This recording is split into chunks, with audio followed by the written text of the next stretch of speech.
Hello and Merry Christmas from Ken Spriggs, and I just wanted to shoot a little video here to reveal a little package came in the mail today that I'm very excited about. It's my Christmas present to myself, and it's something I've wanted for quite a long time. I'm not exaggerating if I say that I've wanted this for over 40 years. And some of you probably already have guessed what it is just by that time frame. So without any further ado, let me go ahead and open this up and show you what it is, and then we'll do a little bit of a reveal here. So, okay, and you might not see it all well in this shot, but I'll get a close up here once I get it all opened up. So let me go ahead and do that. This is me opening it for the first time as well, as you can see.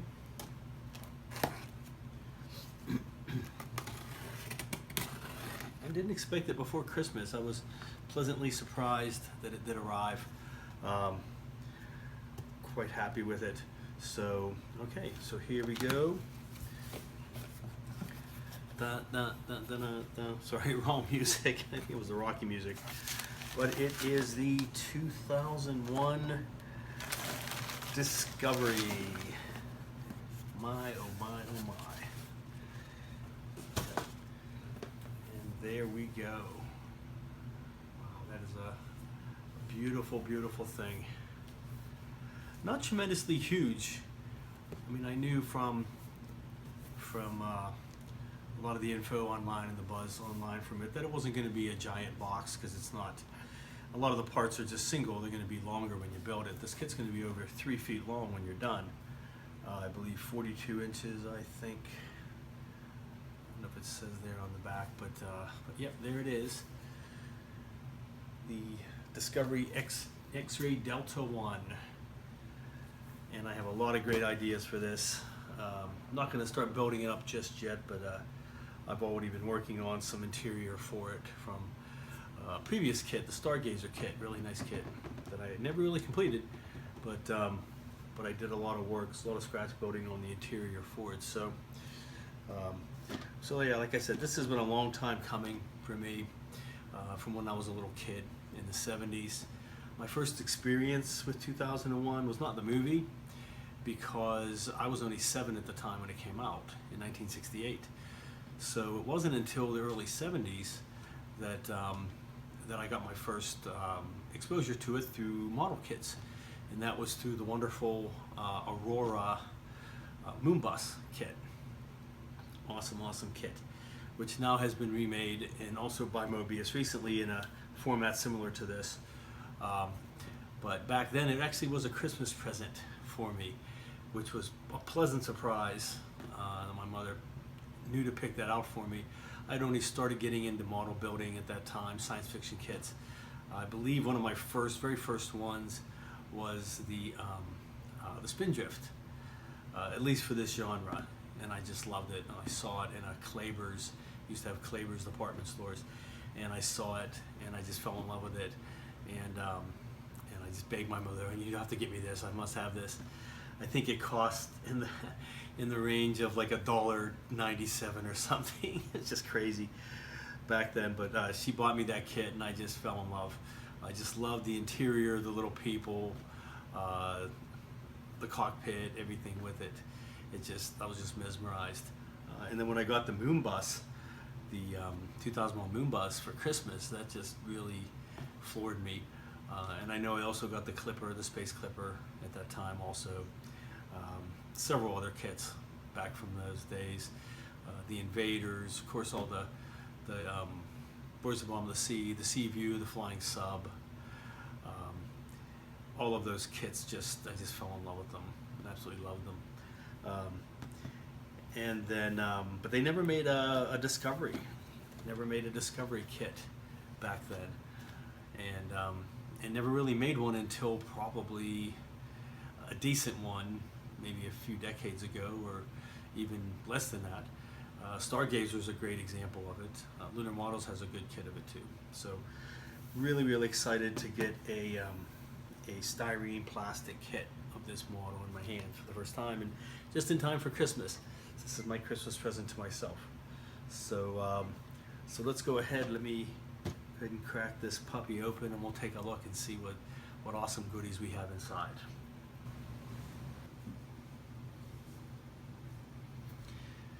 All right, so before I open this up, I'm going to go ahead and show you the box and the box art. The actual cover is a painting. You can tell because of the green, the paint swirls, that kind of thing.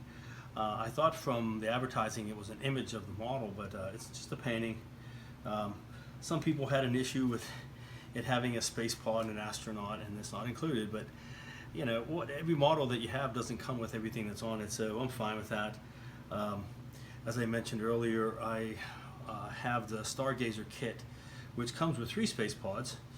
It doesn't have some astronauts like this, but I'm going to use those in building the kit, or I may even look at some aftermarket ones as well. So still haven't quite decided on that, but I'll show you more in the future when I start building this, some of the scratch building that I did for the Stargazer, and what I'll probably carry over to this one once I see how everything would fit with it. The sides of it are basically the same shot. The back has a really nice images of the actual model, gives you some information about it. It's 41 inches long when completed. Detailed propulsion unit, as it states. Clear window in the cockpit, which is awesome because I will be lighting that up. Hidden metal support rods that hold the spine together. Surface accurate detailing, screen accurate surface detailing, the command sphere, antenna array, which is nicely detailed, detailed thrusters. So quite a nice kit. A little bit of a backstory of 2001 and the X-Ray Delta One, and describing the kit. So very nice box art, which Mobius is prone to do for sure. So let me get this opened up. Not sure if I'm going to get more than one of these. Bit of a steep price point, not terrible. I think it's well worth it. It's about $150. Retails for $200, but I got it from Cult TV Man. Excellent site. I highly recommend them. Get pretty much all my models from them, if at all possible. So yeah, they had a pre-order for $149, which is quite awesome. 25% savings. So, all right. So let's go ahead and open her up.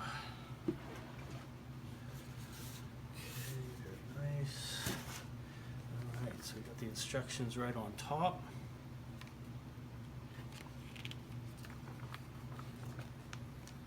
And from what I understand and seeing other builds, Lou Del Masso did a build. He got an advanced copy and had built it. From what I understand, most of it is just the tedious work of putting together all the little spine units and gluing them on. So, which I did with the Stargazer.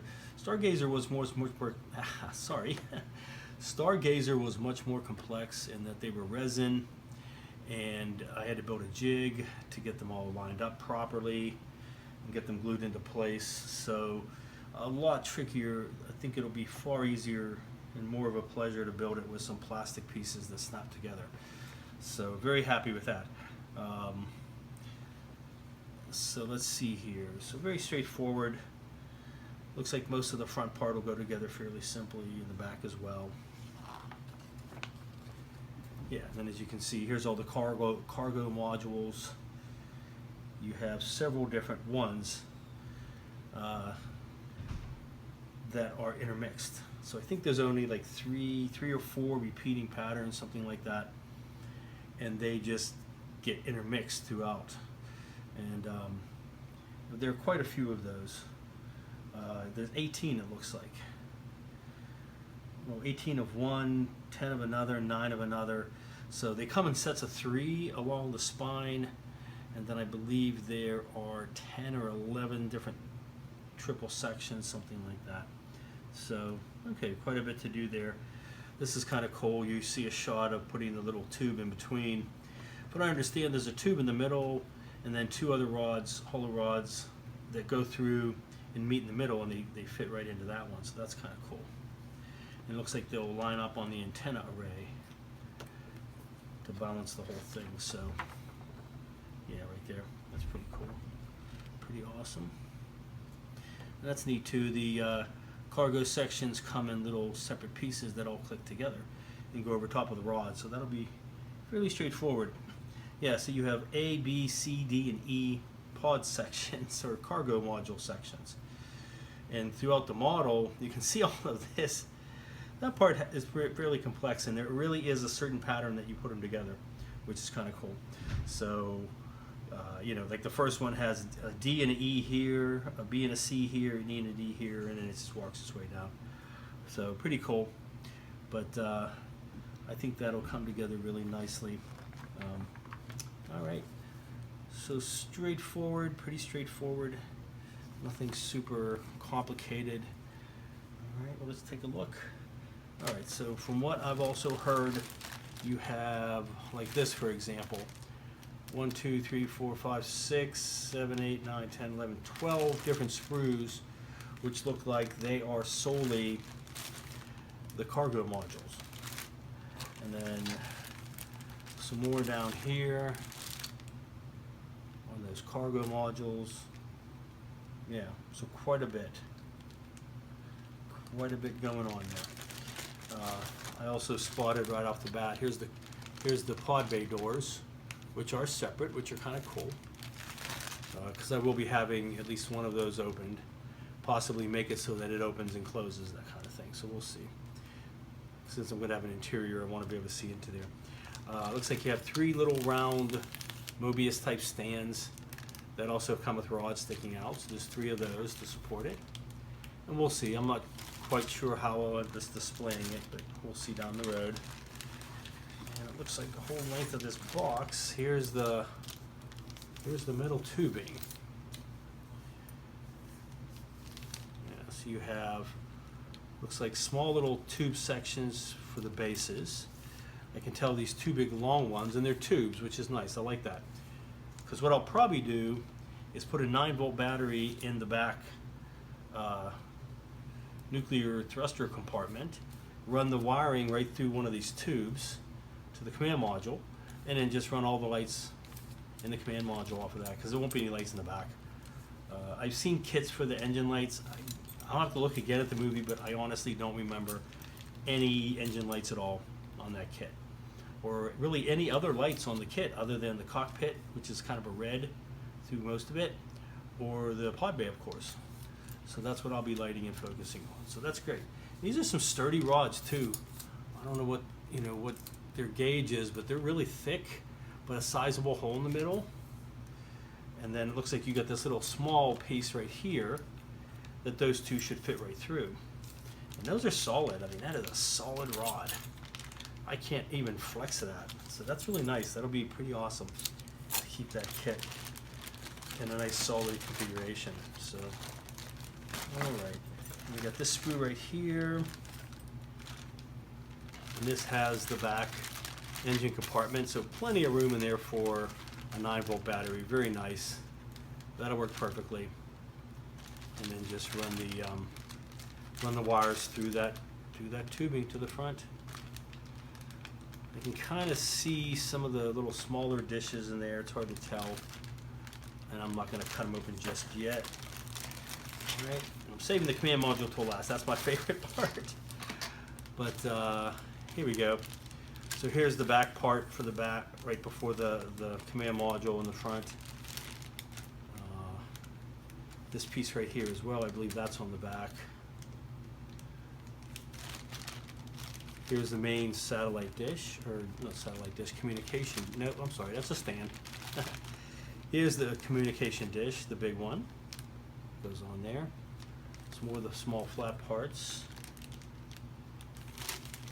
Here's the little antenna array mounting section. That's kind of cool. Okay, that's pretty neat. And there's the front for the cockpit window. That's kind of awesome. And this molds inside the kit, so it gives it that nice flush look. So I like that a lot. That's pretty cool. Got like a little bit of detail in there. That's kind of cool. Yeah, very nice. Very nice indeed. And then here's the only clear part. That's kind of nice, actually. That's a really thin, that's one of the thinnest clear styrene I've ever seen. I would imagine that that's really nice and clear. I don't usually like the clear styrene for kits. I usually replace it with some type of nicer plexiglass or styrene, but that's pretty sweet. It's very, very thin, and it'll fit right into that little section right here. So that's pretty cool. I'm going to keep that protected. That's pretty flimsy. Okay, and then let's get to it. Here is the command module. And that comes in 2 halves. There's the top half of it. Very, very nice. Very nice indeed.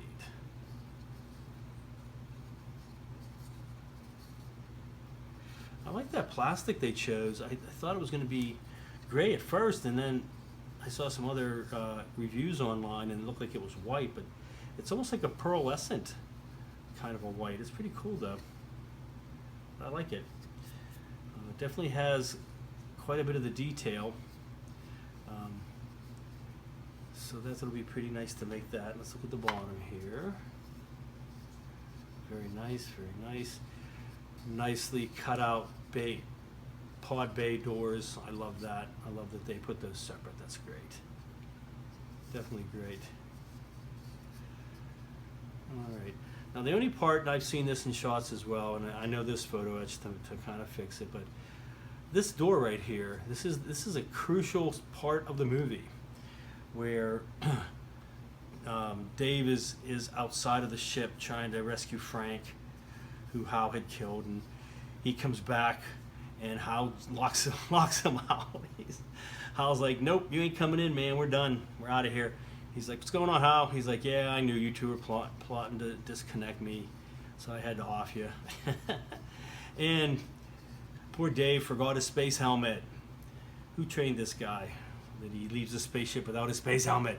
So he didn't have a space helmet. So he pulls the space pod up, backs it up to this door, sets a timer, opens it up, sets off the explosive bolt, and launches himself into the emergency hatch, the airlock, and gets back into the ship. So, but this is completely flat, flush, no detail. Not understanding why that is. Why not just mold some of that detail in there? There is detail. There's quite a bit. There's like some little hatch lines, and there's the little circle in the middle to turn it and open it up and that kind of thing. So, not sure why they didn't build that in, but like I said, that's fixable with some photo etch. There are some photo etch sets out there, so that's not a problem. But yeah, most definitely. I don't want to take that off that sprue just yet, but let's get and put that together and kind of get an idea. That's interesting. It's like a tummy groove, but oh, there we go.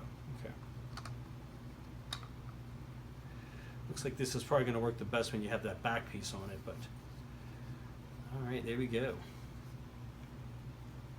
Very nice indeed. And that's a nice size. Look at that. That's a decent size. So you can imagine, with this being the front and all those cargo bays, I mean, it really is going to be a pretty good sized kit. So very, very nice. It's going to definitely need some glue there to get that to stay together. All right, so beautiful, beautiful, beautiful. All right, very happy with it. Very, very happy. Very glad to get this. Lots of great ideas. So very thrilled. Thank you so much, Mobius, for building this and getting it out in a timely manner.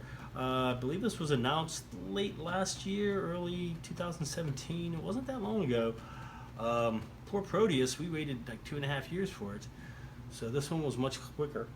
Very, very thrilled, and just in time for Christmas. So, all right. Well, let me go ahead and I want to show you one more thing that I got, and then we'll wrap up this little reveal today. Okay, so I actually got this maybe a couple of weeks ago. It was available prior to the Discovery coming out. It's the Aztec dummy masking set for the Discovery. Very nice set, very nice set. Kudos to Aztec Dummy, Lou Dalmasso, excellent set. And once again, I saw him building his copy, and he went over how he was using this, so pretty awesome. Some double-sided 2-page instruction sheets, which go over it. So you have some masks for the windshield to mask that off. You have some for the pod bay doors. Excuse me. So you can paint the different colors. And most of these masks are for that reason, that the Discovery is not just one big gray or white or whatever. It's a bunch of different panels of light and dark gray, medium grays, things of that nature. So one of the cool things he's done is he's given some curved shapes that once applied onto the curved sphere, they give a nice flat edge. Because it's really hard to take flat tape and curve it around an edge. It just gets those little ripples in it and it ruins it, so you don't get a good seal. He also made the little shapes to cover things like the circles, the little, I guess, engine nozzles, whatever those would be as well. And I believe some for the little squares that you can paint and then cover up and paint over top. He's got a bunch of those. Really nice. He has the different effects designed for like the big rings behind the sphere, and also the one on the back by the engines, so that they have different colored panels, so you can paint them, mask them off, paint other colors over top, that kind of thing. So quite a few of those. That's really nice. And likewise on the back part sticking out of the engine compartment, same thing, the little stripes along it, you can paint them different colors and fill those in. But one of the coolest things he's made, which is really neat, is that he has these little, you can see it in the camera here, but it's a little easier to see. He has these little sections that have a bunch of little bits out of them that you pick out, and he has multiples of those. And all they really are is to add some added detail onto the surface. Let's see, where's that at? Yeah, it's hard to see with the light, but you have this whole section, several over here.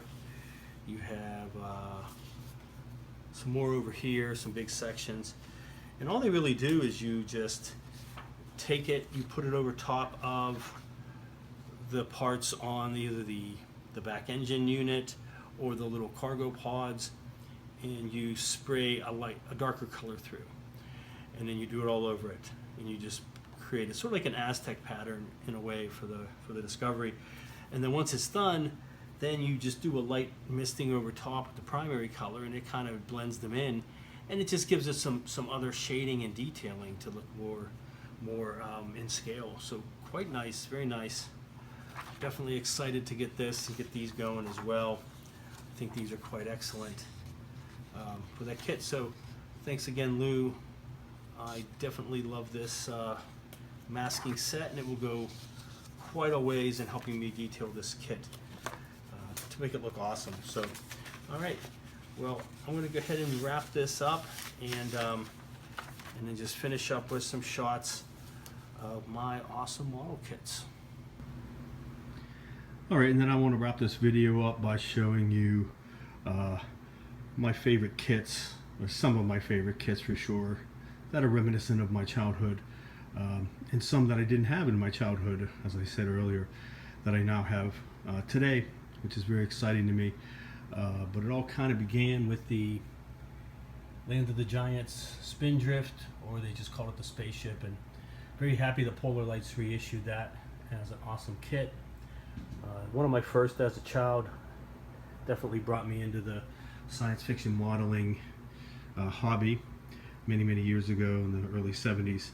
And although this is the newer version, but the Moon Bus was also one of my all-time favorites that Aurora had done back in the 70s.